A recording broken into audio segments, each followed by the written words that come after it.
તો આજની સૌથી લેટેસ્ટ આગાહી શું છે? આમ તો 5 દિવસ ભારે વરસાદ થવાનો છે તેની આગાહી આપવામાં આવી છે અને તેનો પણ એક રિપોર્ટ બતાવીશું, પણ આ સાથે જ અત્યાર સુધી ક્યાં કેવો વરસાદ છેલ્લા 24 કલાક દરમિયાન એટલે કે સાંજે 6 વાગ્યા સુધીમાં કેવો વરસાદ થયો છે તેના પ્રમુખ કેટલાક તાલુકા જે સૌથી ટોપ પર રહ્યા તેની વિગતો મેં આપણે સ્ક્રીન પર બતાવી રહ્યા છે।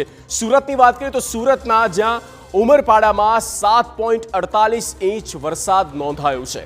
સુરતના ઉમરપાડામાં જ્યાં સૌથી વધુ વરસાદ થયો છે, ત્યારબાદ છોટાઉદેપુરના ક્વાંટ તાલુકામાં 3.25 ઇંચ વરસાદ પડ્યો છે। 3.15 ઇંચ વરસાદ છોટાઉદેપુર જિલ્લાના ક્વાંટ તાલુકામાં નોંધાયો છે। ત્યારબાદ વાત કરીએ તો દેવગઢ બારિયા તાલુકામાં પણ 2.95 ઇંચ વરસાદ વરસી ચૂક્યો છે। છોટાઉદેપુરના પાવી જેતપુરમાં 2.91 ઇંચ વરસાદ નોંધાયો છે।